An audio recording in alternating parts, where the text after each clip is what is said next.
अल्हम्दुलिल्लाह वस्सलातु वस्सलाम अला मन ला नबी अबाद अम्मा बाद।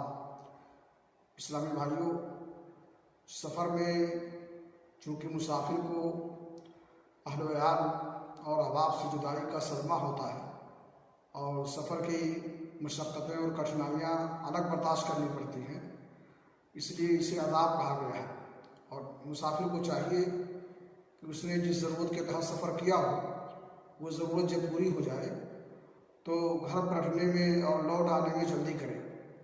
सही बुखारी शरीफ की हदीस है, रसूल अकरम सल्लल्लाहु अलैहि वसल्लम ने फरमाया, अस्सफ़रु क़ितअतुन मिनल अज़ाब यमना अहदकुम तआमहु व शराबहु व नौमहु फ़इज़ा क़ज़ा अहदुकुम नहमतहु मिन सफ़रिही फ़लियुअज्जिल इला अहलिही। कि सफ़र जो है अज़ाब का एक टुकड़ा होता है। तुम्हारे मुसाफिर को वक्त पर खाने पीने और सोने से मना कर देता है, यानी खातिर खा चीज़ें नहीं हो पाती हैं।